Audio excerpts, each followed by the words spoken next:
I've gotten the signal that we'll go ahead to move. When you get the pipe sound. Okay, excellent.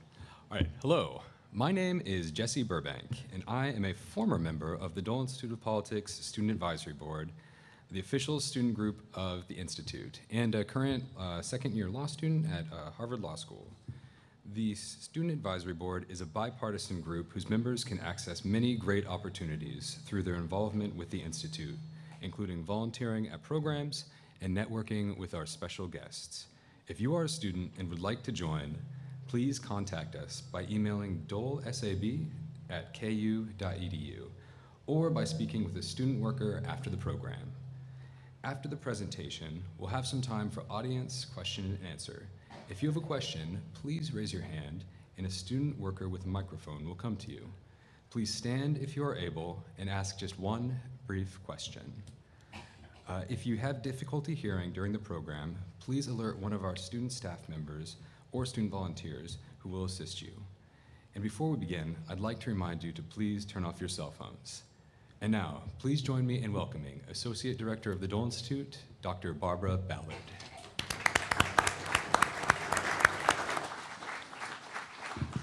Thank you very much, Jesse. For those of you who may not know, he's a former student here and he did most of our announcing, and now he's a second-year law student at Harvard. So we're very honored to have him back. Good evening, and welcome to the Dole Institute of Politics for tonight's program, Broken: Can the Senate Save Itself and the Country? This program is part 2 in a 3-part series of book talks this spring. Following tonight's program, we will hold a book sale and signing with our guest Ira Shapiro in the back of Hanson Hall. When you entered, you may not have seen KU Bookstore, but they had a previous commitment, but they will be here around 7:15 with our books. We hope you will join us for part 3 on Tuesday, April the 2nd at 7 p.m. with Major Garrett, Chief Washington Correspondent for CBS News. Tonight's interview will be conducted by Dole Institute Director Bill Lacey, moving on down the line.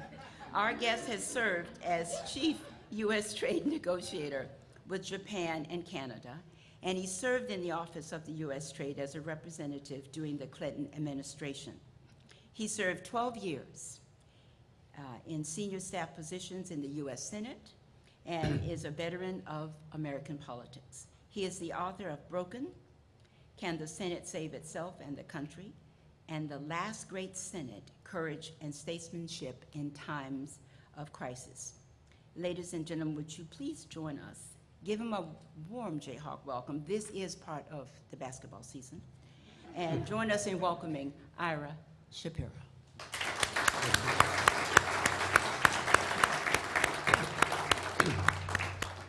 Ira, thanks for joining us here at the Dole Institute tonight. We're delighted to have you here.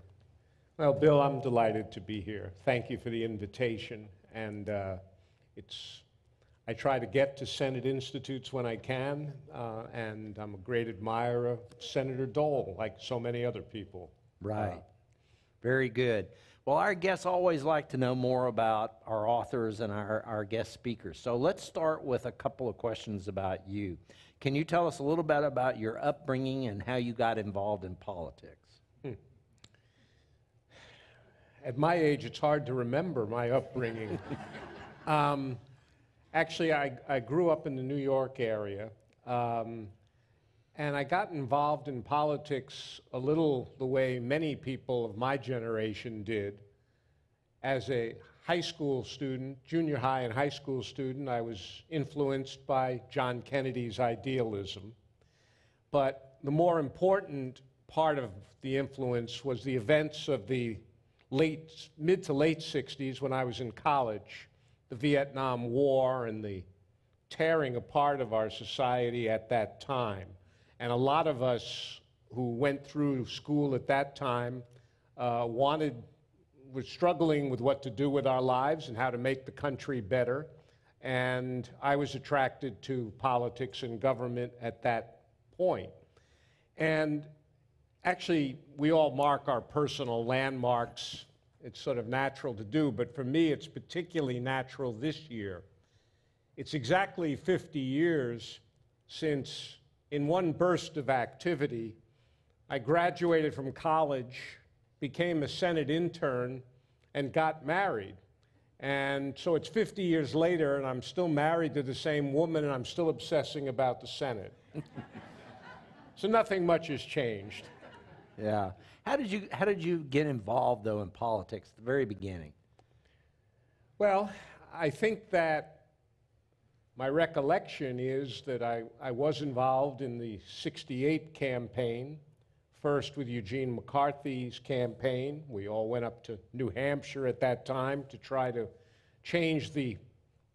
remove President Johnson because of the Vietnam War.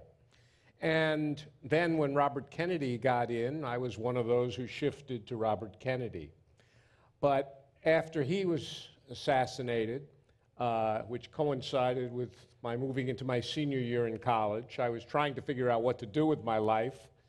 And I was heading toward academia, and I was offered a Senate internship with Senator Jacob Javits of New York, and that changed my life. I took the internship. I saw in the Senate a place that could, you could actually accomplish some things even at the staff level. The Senate was a magnet to a lot of us at that time, because it was the counterweight to the imperial presidency, which we felt had gone wrong. First President Johnson, and then President Nixon. And the Senate was kind of a beacon of hope for a lot of us, and it drew a lot of people there. And while I was mulling over the fact that this was 50 years, and I was so excited about my 50th anniversary, I'm not the only one in that. Bob Dole came to the Senate 50 years ago. Tom Eagleton, for whom I worked, and my friend Ed Quick, who's here and worked for Eagleton, we all started in 1969 in one way or another. So if I seem fixated on the past, it's probably because I am. Talk a little bit about some of the more interesting roles that you had while you've been in Washington. Well, my Washington experience is interesting because there were people that were there much longer than I was. I was in the Senate for 12 years, and then later I was in the Clinton administration for 5 as a trade negotiator. But the interesting thing was, unexpected things happened to me. Opportunities occurred that you didn't expect, like when I was 29, Gaylord Nelson who I was working for, the senator from Wisconsin, called me into his office and said, "Bird's asked me to write the goddamn ethics code for the Senate, and you're going to be the staff director because you're a lawyer and you've got less work than anybody else." So I became the staff director of a special committee at the age of 29, which was a big deal at the time. So that was something unexpected. Then I had something that was expected. Tom Eagleton had said to me, he hired me and said, "If you work for me another year, you can be the staff director of the Governmental Affairs Committee if I'm reelected." So he was reelected, and I went in to take the job. And I had noticed we lost the Senate at the time. So that was a plan that didn't work out as well. So there was a long arc to things. First time I was in Washington, I met Walter Mondale. I was volunteering for his presidential campaign when I got out in the Midwest. I was practicing law in Chicago. That was in the 70s. In the 80s, I got to work in his presidential campaign. But in the 90s, he was ambassador to Japan when I turned up to be chief trade negotiator with Japan. And we became very close only then, even though we'd known each other a long time before. So there were a lot of things over the years. Okay. Talk a little bit about what you feel are the lessons that can be learned from Majority Leader Mansfield's Senate. Well, immodestly speaking, I discovered and invented the Great Senate, the last Great Senate, which was the name of my first book. If you Google the words Great Senate, you will find nothing other than the title of my book. Nobody knew there was a Great Senate until I sort of found one. But in fact, what I concluded, this was back I wrote the book 6 years ago, the first one.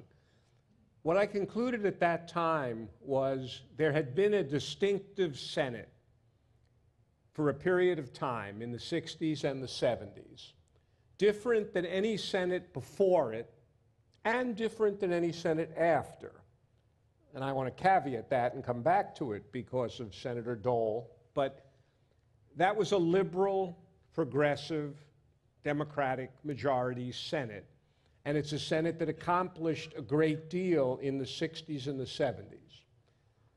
Mike Mansfield was the Senate Majority Leader from 1961 to 1976. Mansfield was a professor of Asian history, a very unnatural politician, very laconic, didn't speak much, didn't care about the press, wasn't particularly ambitious. He was an intellectual, very well respected, great integrity. He followed Lyndon Johnson, who everyone knows. Lyndon Johnson was the master of the Senate. But in fact, Mansfield, the Senate only got great under Mansfield. Mansfield took the Senate to a new level. He built a Senate that was based on trust, mutual respect, and bipartisanship. All those things radiated from Mansfield. When I say that he built it, a lot of the senators thought when he first became majority leader, he wasn't strong enough to do it. They were used to Lyndon Johnson, who bullied everybody and was a force of nature. Mansfield wasn't like that. But the Senate got great under Mansfield. And what you see and what I tried to show in my books, here are these accomplishments, partly because this was a great collection of individuals, very capable, Tom Brokaw's greatest generation, coming back from World War II. But it was also that they had a way, they did business in a certain way. And a lot of that flowed from Mansfield. And so what you saw was they would, legendarily, they would fight furiously among themselves. And then at some point, they would decide it's time to compromise, work this out, and finish, and they would go out to dinner together. And that myth, or that image of the old Senate, was actually quite accurate. Mansfield and his Republican counterparts, who were Everett Dirksen and then Hugh Scott, started it that way. And when Mansfield retired, what you saw was his successors ran the Senate the same way. Robert Byrd and Howard Baker, who I consider to be two great leaders. So 1980 comes, and what I call the Great Senate is blown away by Ronald Reagan's election and the Republican Senate. So it shifts to a more conservative Senate. But if you look at it in the 80s, under the leadership of first Howard Baker and then Senator Dole, when he becomes leader, you see the Senate still functioning. It's more conservative, but it's still functioning in basically the same way. So in the second book, instead of calling it the Great Senate, because great's kind of an overused word, I refer to it as Mansfield Senate, because he put his stamp on it. Mm-hmm. Okay. What are some, and I know there have been a lot, but what are some of the major changes that have occurred in the U.S. Senate since that time? And take your time answering this one. No, I can filibuster like any Senate guy. And because as you get older and you've thought about the stuff a lot, you have a tendency to jump from decade to decade as if it was nothing. So I want to be pretty precise. what I called Mansfield Senate, the Great Senate, 60s and the 70s, then carried forward in a more conservative way by Baker and Senator Dole in the 80s.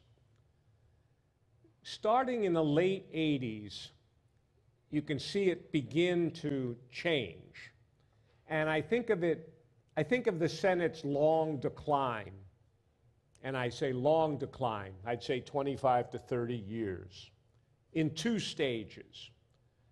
There's the first stage, which sort of starts in the late 80s, into the early 90s, where they're struggling, but they're beginning to lose out to the centrifugal forces of our politics. The parties are further apart. There aren't conservative Democrats. There aren't as many liberal or moderate Republicans. Genuine differences, broadening. But at the same time, it's more than that, because the politics are changing. And two phrases that are sort of familiar become important. The permanent campaign, where you're never governing. You just go from one campaign to the next, never time for governing. That wasn't the way the Great Senate, Mansfield Senate, was. In Mansfield Senate, there were elections, of course, but you governed a whole lot of time, and then you took a couple of months for the elections, and then you came back and governed again. The permanent campaign is different. You're setting up issues for the next campaign. You're never really governing. And then there's the related theme of the politics of personal destruction.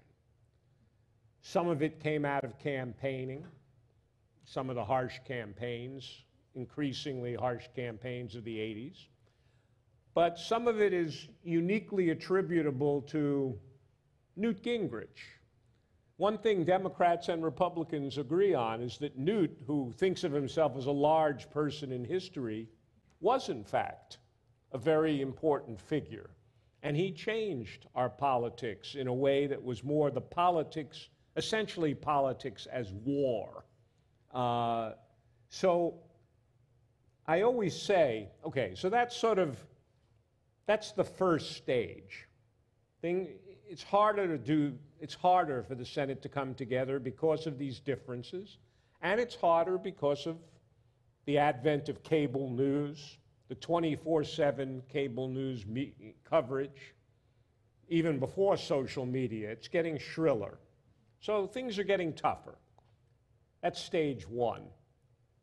About 12 years ago, 10 to 12 years ago, what I call the gradual decline becomes a deep dive. And the deep dive, just as I identified the first stage with Newt Gingrich, the deep dive is pretty associated with Harry Reid and Mitch McConnell. Two leaders who should have been, on the face of it, they were veteran senators. They'd been there 20 years. You would think that if the Senate was struggling, these two new leaders would have worked to bring it back. Quite the opposite happens. They become party leaders. They're faction leaders. One's the Democratic leader, one's the Republican leader. But they never are the Senate leaders. Senate leaders, whether it was Baker or Dole or Byrd or Mansfield, Senate leaders balanced their party obligations with their obligations to the Senate. And McConnell and Reid abandoned that role completely. And the downward spiral has very much been the last 10 years, and I regard it as very much a function of their failure, and not equally, because McConnell has been the dominant figure. Okay. That was close to a filibuster, but it's important.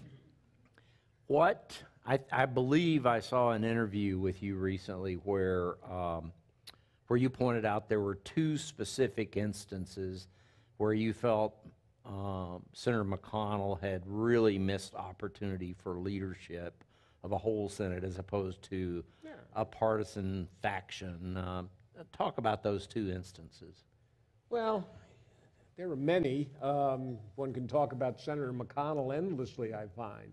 But look, everyone who follows politics is aware of Senator McConnell's decision not to consider President Obama's nomination for the Supreme Court, which was unprecedented and had a very deleterious effect on the Senate, embittering a lot of people. But I go back to January of 2009, when President Obama's just been elected, and the country is on the edge of the second Great Depression. I mean, the financial collapse on Wall Street has now spread to Main Street. We lost 750,000 jobs in 1 month, January of 2009. Obama comes in and tries to have an economic stimulus that economists of both parties favored, because you had to stimulate the economy because private demand had gone way down. Any other Senate leader, and I mean Howard Baker, I mean minority leader, Howard Baker or Robert Dole, any other Senate leader would, I believe, have said, we'll have our differences with the president, but not now. We've got to work out this in the name of the country. And McConnell is quite the opposite. McConnell, before Obama comes in, before he even makes a proposal, McConnell decides he's going to oppose him on everything. And if not for Susan Collins, Olympia Snowe, and Arlen Specter, we might still be in the second great, in the Great Depression. So I thought that was a shameful act. After that, and he, by the way, my source on this is McConnell's memoir. I mean, it's not like I'm sort of making it up. McConnell describes how he whipped his Republicans to try to oppose the stimulus. So right after that, that was sort of warm-up for McConnell. Right after that, he goes against the Affordable Care Act. Now, I'm not saying that he had to support the Affordable Care Act. He could have differences with it. But he relentlessly goes against it. And the Republicans who were trying to negotiate on the Affordable Care Act, he's constantly trying to persuade them not to cooperate. And he eventually succeeds. The whole thing breaks down, and it becomes just a partisan exercise that he criticizes. He'll say, Obama just rammed it through with Harry Reid. But if you read McConnell's memoir, what it's clear is he was working on Senators Grassley and Enzi and Olympia Snowe to try to make sure they wouldn't cooperate. The essence of Senate leadership is trying bipartisan cooperation. The other part of it is working with the president, even if he's in the other party, and what I call good faith engagement. These problems are hard, but at least you try to engage in good faith. And he never does. I can't find any evidence that he ever engages in good faith. If you had to pick 2 or 3 or more reasons why the Senate is so dysfunctional today, what would you point out? Well, he's number one. We kind of gathered that. No, I mean, and the reason I say that is people say, well, you're making too much of McConnell. I say you can't, actually. People sometimes say to me, these are just partisan times. Any leader would be the same way. I say, maybe, but do you think the Senate would be the same if Lamar Alexander was the Republican leader? And they say, no, not really. It'd be different. I think that it's incumbent on leaders not just to reflect partisan times, but to try their best to overcome them and bring people together. But I don't deny that there are real differences between the parties. And I also believe it's much harder to be in public life now than it was before, without question. That's the 24/7 media. That's the political conversation on Twitter and through Facebook. Much different, no question. But you still find people every day who function like real senators, whether it's Lamar Alexander or Patty Murray or Ron Wyden or Susan Collins. You can find them. So it clearly can still be done. But it can't be done if somebody's out just to use the institution for their own purposes. And I will move on from McConnell with one last observation. The Senate has always had its share of obstructionists. We think about Jesse Helms over the years. But leaders usually were working to overcome that. The leaders weren't the obstructionists. Definitely. What can be done about this? Is this, given what you referred to, I think, a few minutes ago, as the centrifugal forces of the times, is there a way that we can try to move back towards a functioning Senate? I'm very obviously hard on the leader and the leaders. I'm pretty hard on the followers, too. I think that the people that aren't in the leadership should have pushed back much more against the leaders. In committee, what you find, you look at the committees and you find, oh, they're humming along, usually working pretty well on a bipartisan basis, solving problems, passing more appropriations bills now than they had in many years. You look at various examples and you see they can do this. They actually can do this.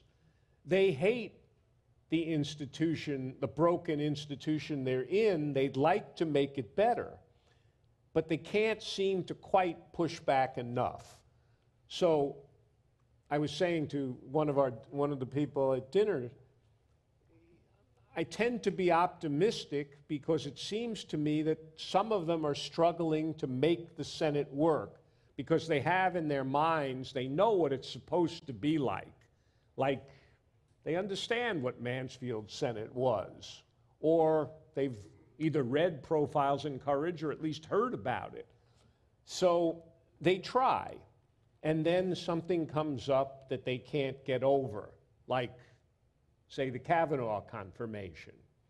They were making progress on certain things before, then they fail in a spectacular way, both sides. So I guess what my answer to your question is, Bill, the senators have the ability and potential to improve the situation. There are rules changes that I believe ought to be made, but they basically have to function like real senators and not just partisan operatives. And certainly, in the situation we're in now, and here's, I guess, my overall view of this is, my fear was that the long decline of the Senate would weaken it as it has to the point where it's not a very effective check on a potentially dangerous president, or precisely a dangerous president. You know, the Senate has a couple of core functions, and one of which is being strong enough to check the president when he's going off track. And their record there has been not good, mixed at best. There are a couple of areas where they have, but mostly not. Mm-hmm. Now, you've made a couple references to the 60s, so I want to ask you a question about two things. You referenced the 60s in the context of two presidents who were very powerful and very persuasive and were accused at the time and historically of overstepping their limits, and you have a president now that many people think is in that situation. Do you see similarities there? And also, I want to get your opinion on a very similar subject, 60s to now. The division that you saw in the country in the 60s, Is it as bad today, worse, or not quite as bad? It's a hard question. Well, look, I think that those in the audience who are sort of my contemporaries and Bill's contemporaries would remember the 60s. What was interesting about the 60s is the change in the country that was so dramatic, 1964 to 1965 and 6, was essentially the Vietnam War. A terrible mistake that was made by President Johnson, escalating the war that he had been given by his predecessor. And that changed everything. I mean, if we remember 63, 64, it was a time of peace, prosperity, and hopes about social justice, the civil rights legislation. It changed overnight, and the country changed dramatically. And of course, so that was a terrible error that Johnson made. The difference between both Johnson and Nixon, it seems to me, they were real presidents who made significant mistakes. I don't see Trump quite that way. I see the whole Trump presidency as something of an aberration, an abhorrent aberration. But so in some ways, now in terms of whether the country is more divided now than it was then, it's pretty divided. And I think that it's incumbent on a lot of people to try to do our best to do whatever we can to bring things back. The funny thing about the Trump presidency, it seems to me, is that, well, I'll go back one step. I started writing this book when I was sure Hillary Clinton was going to be president. And I thought she couldn't necessarily govern if the Senate didn't get better. From my standpoint, the Senate has been, in institutional terms, the Senate is ground zero for the long failure of our government. When Trump gets elected, then it becomes a more intense question, because then you really need a Senate to potentially check and balance an inexperienced, dangerous, and possibly corrupt president. So I regard it as a different situation. I think, though, that the good news about the Trump presidency, from my standpoint, and I told Beverly Billings, we were talking before, I said, I'm the relative optimist. Every morning at breakfast, I spin out a scenario that's positive. My wife says, I don't know what you're talking about. I don't see it. So the good news about the Trump presidency is this. Donald Trump could bring about the destruction of our democracy, or he could bring about its resurgence. I think that the analogy I sometimes use is that our democracy was like the proverbial frog in boiling water, slowly dying while it didn't even notice it. Trump's election calls the question on almost everything. And that's why you see more people organizing, more people voting, more people contributing, great energy on both sides. So I think that could be the resurgence of democracy. Okay. I think I have about 3 more questions.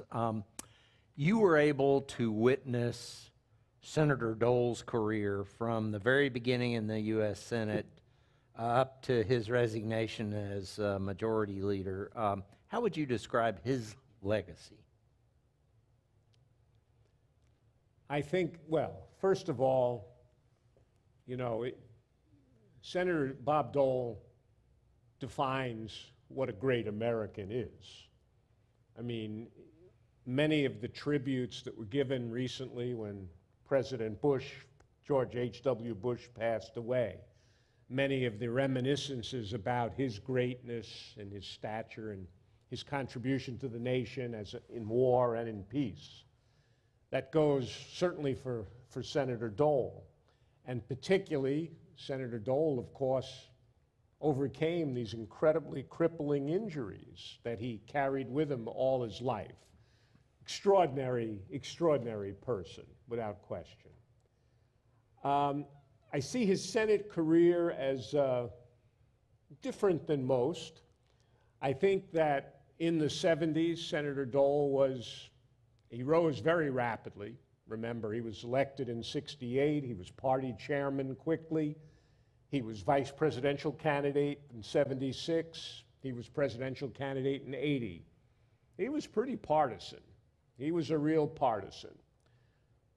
After '80, when Ronald Reagan won and the Republicans took the Senate, that's a period of time when Senator Dole emerges as a great, great legislator. Finance Committee chairman, he put his stamp on virtually everything. The Reagan tax cuts, but also saving the Social Security system. Then he becomes majority leader, extremely productive period. And people who remember Dole at that time remember him as one of the great leaders. If he wasn't he went from one room to another. If he wasn't making the deal, he was just showing up to encourage other people to make the deals. Just a terrific leader at that time in the 80s. And very reminiscent of, he was a partisan, he was a Republican, but he was a real Senate leader, and you could count on him in national emergencies. So when Ronald Reagan's presidency was threatened by Iran-Contra, 1986, the Senate had just flipped again, and Dole was put back in the minority. But the Senate quickly creates a special committee to look into Iran-Contra on a unanimous basis, Robert Byrd and Bob Dole. So I think that was the period of time where he was at his greatest. I think in the early 90s, he was influenced to some extent by the pulls in the Republican Party to the right and his own interest in finally being nominated. He gave Clinton a pretty hard time. I wasn't sure how much he meant of it, but, he was famous then for saying, good news, what was he say? Bill Clinton's coming to Washington, and Bob Dole will be your chaperone, or something like that. But he was a towering figure, Okay. What's the future of partisanship in the Senate? You describe yourself as something of an optimist? Well, I'm something of an optimist because of the factors I indicated. One, that a lot of those people there don't want to be in a broken institution and have the capability to make it work. So you see cases where, whether it's on Saudi Arabia now, or Syria and Afghanistan, or on US trade policy, you can see some pushback by Republican senators. You saw some Republican senators who broke with the president, of course, on the national emergency. I think these are partisan times. I have always thought that we couldn't predict or judge where the Senate was going to come out until we see how they react to the Mueller report.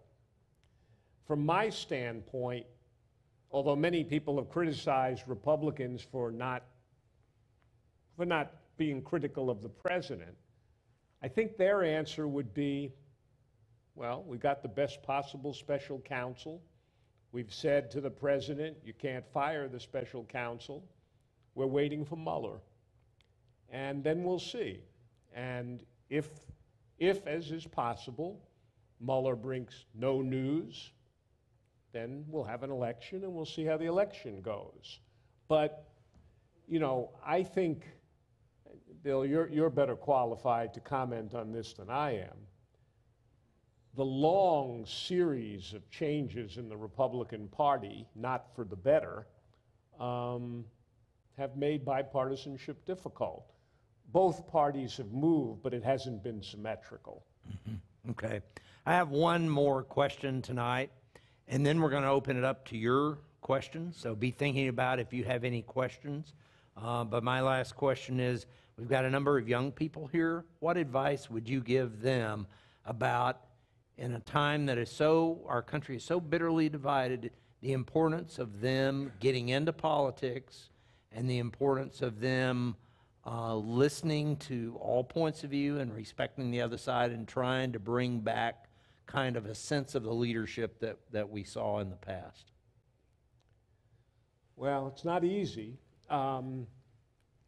because it was much easier to be open to other people's points of view when that was the prevailing climate.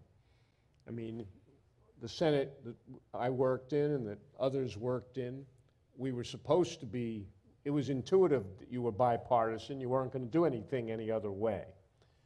But I would encourage, I still encourage young people to get involved, and if they have the opportunity to work in Congress, to do so. And many of the people up there are very capable, but they're not having as good an experience as we had because it is a more difficult time. I think that we desperately, look, those of us who are, dare I say, 70, we've left a lot of problems for the next generation or two. And we need their talents and energies. And that's one reason I was excited by the House elections and elections around the country that brought in a lot of new people. You want a balance between experience and new people. But I would encourage people to be involved. I get a little concerned when my daughter's generation, early 40s, many of them, you know, decided they had to be in NGOs because Washington was so unattractive to them, governing was so unattractive. And the NGOs contribute a lot, but we do need people's energy in government as well. Okay, we're going to open it up to questions from the audience. If you have a question, Haley and Alec both have microphones, so raise your hand, catch one of their eyes, and they will bring it around to you. Please only ask one question and make it very brief so we have plenty of time. I have a question related to Director Lacey's last question. You've described to us Senate leadership over the last 50 years in good times and bad. My question is, if you had one piece of advice to give to Chuck Schumer, today's minority leader in the Senate, what would it be? Well, I think Senator Schumer is doing a pretty good job, given his position. I don't think it's possible to work very well or in a sustained way with Senator McConnell because ultimately his word is kind of is meaningless, basically. You know, he'll be okay for a while, and he's gearing up to run for re-election, and so he's balancing a lot of things. But I think Schumer's okay. I don't have any particular advice for him at this point. Okay, other questions? Ira, the filibuster. What's your take?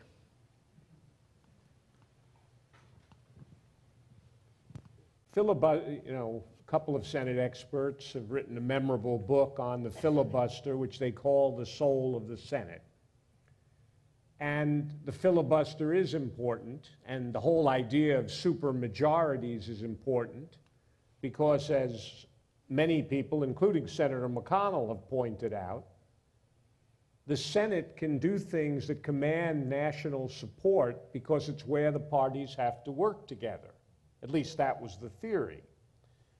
I believe in filibusters when they were real and rare, basically. What we have now, the escalation of what appears to be the escalation of filibusters, isn't really filibusters. It's kind of people saying, I withhold my consent. You need unanimous consent to move ahead. I withhold that consent, and I sort of threaten to filibuster. And I use the limited floor time as a way of getting my way. So I would like it to go back to when filibusters were real and rare because people exercised restraint. I believe these back in 2005, Trent Lott, then leader, said, when did these holds morph into indefinite holds on anything as opposed to temporary courtesies? I would abolish the holds, basically. I would abolish the holds and things would work better. I would abolish non-germane amendments. You know, you're on the Senate floor debating an energy bill, someone brings up something that's completely irrelevant to it. I would seriously look at that. And I would change the confirmation process. You know, there are issues, we all know there are certain issues that may be beyond compromise, like 45 years of talking about abortion. We may not be able to find a compromise. But we ought to be able to find a compromise that says any president should be able to get their team into, you know, confirmed within maybe 120 days. And we guarantee that vote. But we treat judicial nominations differently because those are lifetime appointments. Maybe those should be 60 votes. And maybe you say, we'll do that for the next president. We don't know if he'll be Democratic or Republican. You look at the rules. The rules haven't been looked at since 1979, so I would do that. Okay, I have a question here.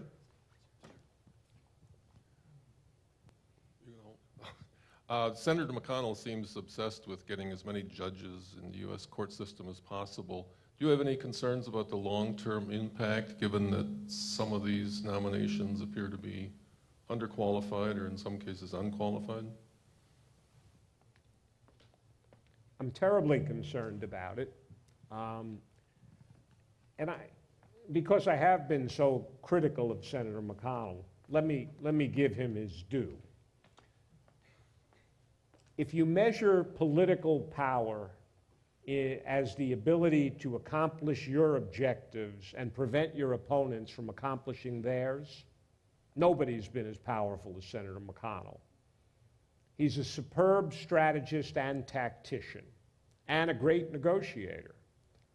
And he has focused on the courts in a way that Barack Obama, regrettably, a constitutional law professor, didn't focus on the courts. So McConnell created a lot of vacancies for the next president, and now they're being filled. So yes, he's been very successful, and he's emphasized this, and that is, he's operating out of conviction there. And I think it will have some long-term consequences. I would have hoped that certain Republicans would not have gone down the line with some of these judicial appointments. But to a large extent, they've gone down the line on them. Okay, we have a question back here. My question, I hope, bridges both of your books in terms of a comparison between the Mansfield era and the modern era.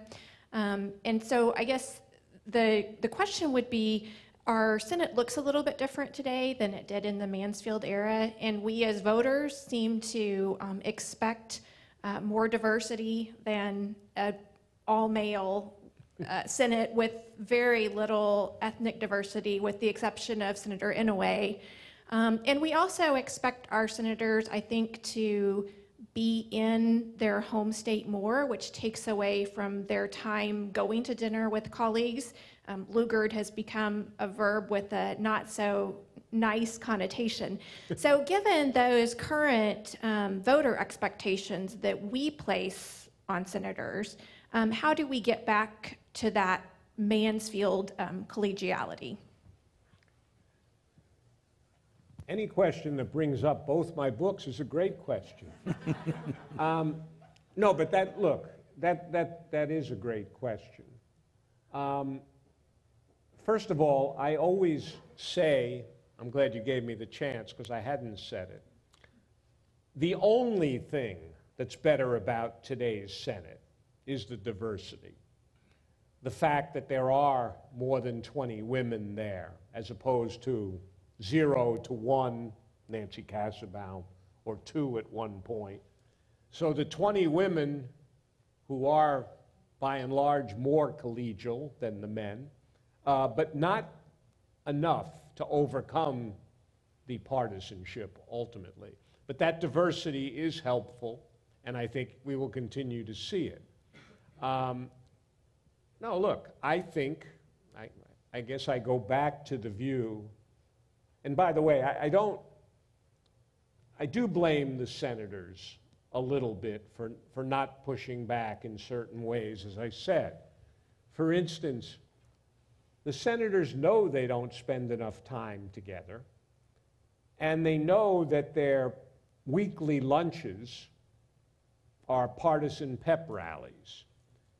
So they could spend more time not having those lunches.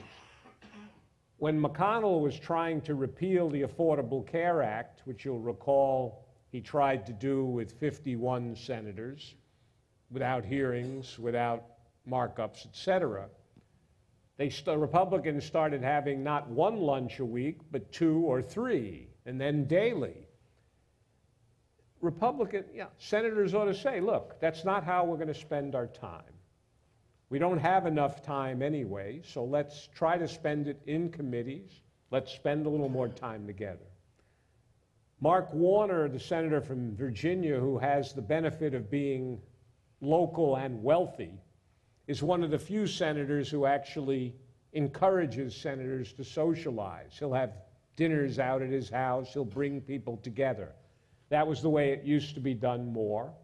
Tom Daschle and others have said that's one of the real problems, and I agree it's a problem. It can only be overcome if the senators want to try to do it. We have a question here. Yeah, this is somewhat related to the last question in the sense that you talked about diversity. What role and what importance do you see in genuine representation within Congress? Let me frame that. Right now we have a Congress that has, on a good day, 15% approval rating. It has topics that come up that have 70% approval in the country that can't get through. And we have, in a typical election, 30% people vote for one candidate, 30% vote for another candidate, 40% vote for nobody. That leaves 70% of the people unrepresented in that district. What role and what importance is representation, genuine representation, in fixing how Congress works for this country? Well, I think one reason that I care so much about the Senate is that those people, the men and women in the Senate who represent states as opposed to gerrymandered districts, ought to have a better sense of what the country wants. Obviously, there's a difference between the so-called blue states and the so-called red states. But the senators tend to have a broader perspective, and they ought to be able to do better. There's a real interesting connection between leaders and followers. A lot of people would say the senators are just reflecting the divides in the country. I think the failure of government is part of the reason for the divide. It exacerbates the divide. If they had stood up together in one of those old-fashioned pictures when they did an economic stimulus, people would have felt better about the government. If they had compromised, I mean, the Affordable Care Act or something like that was not beyond the realm of compromise. But if you start from the proposition that you're not going to compromise, then you can be pretty destructive. So if you look back, you see Congress had pretty good approval ratings in the 60s and 70s. And surprise, they had approval ratings because they actually did something. So I'd like to try to see how the country felt if their leaders actually did something again. Okay, we have a question in the back. Can the repair of a broken electorate repair the broken Senate? Well, I think that I was heartened by the 2018 turnout. I mean, I'm a Democrat, obviously, that'll surprise you, but I was heartened by a turnout that was 40% higher than in the last off-year election. I think people coming out and voting can have a very positive effect on things. And I think the senators who have to run statewide, I mean, look, we're in Kansas. I mean, your gubernatorial election was, from the outside, was a remarkable thing to people looking at it. So I believe in competitive elections, and I believe in people voting, and, you know, and turnout is very important. And who would have thought, I wouldn't have thought, that so many small donations, so many candidates could be fueled by small donations. I mean, that's a sign of a more healthy system than we had. So there I go with my optimism again. You know, that's an optimistic thing. I mean, 5, 6, or 7 years ago, I would have said that big money was an insurmountable problem. Now I'd say it's a terrible problem, but there's a counterweight to it. Okay, we're going to take, I think, 2 more questions. Do you have a question? I'm going to go here first, but okay. It seems that what it takes to be a good senator is different than what it takes to get elected. So how do we elect those folks, or what questions should we, the voters, be asking when we're making our decisions?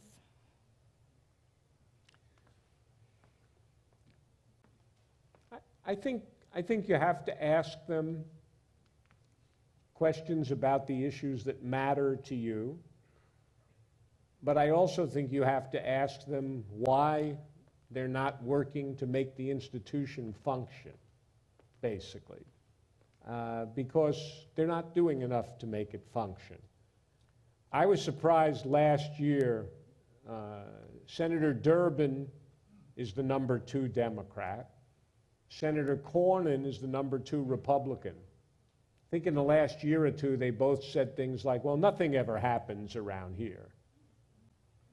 And I'm thinking, well, if you believe that, you should leave or you should change it. And I think the voters have to insist on people actually solving problems rather than obstructing. And I want to add one thing, because I haven't said enough harsh about McConnell yet. This is important. Partisan fights about policy are the stuff of politics. That's what it's about. Every president we ever had, every leader we had since Washington was a partisan. It's supposed to be. That's okay. When people do things that depart from the customs, the rules, and the process in a way that transforms institutions, that's really not okay. That's sort of destructive to democracy.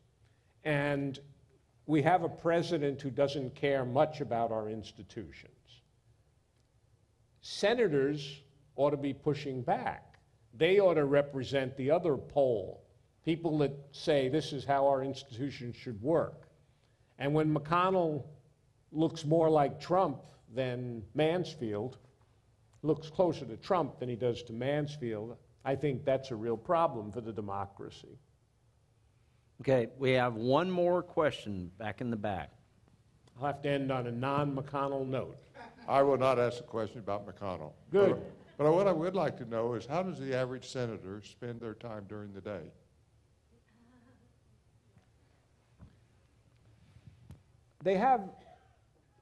I think they have an almost it's too easy to say. They have very almost impossible job. Some people say they're not responsive enough to their voters. I actually think that's not true. They're intensely aware of everything that goes on in their states and very receptive to that. And I think that they have an enormous amount of ground to cover, and many of them still try, if they can, if constituents are in town, they try to see them, even if briefly. So their days are very chopped up and difficult to spend a lot of time on any substantive thing. That's why their staffs are so important. They also spend too much time raising money because of the cost of campaigns. So their days are the job's actually quite difficult. And if you think about, I mean, it's one thing to represent Kansas, which has a relatively modest population. What about the senators from California with 39 million constituents? So they have difficult jobs, and they work, I think most of them work hard at it. What frustrates me is that they have accepted being trapped in a dysfunctional model. Somebody, I once said to somebody asked me about whether there are any great senators. I said, well, after McCain, maybe not. And it's hard to be a great senator without a great Senate, so the institution has to get better. Okay, well, I want to remind everyone that we're going to have Ira's book on sale at the opening of the Dole Institute, the front door, and he will be signing books, so pick up a copy for whatever holiday is coming up, and give it to your family or your friends, and I want to thank Ira for joining us tonight. Thank you so much. Well,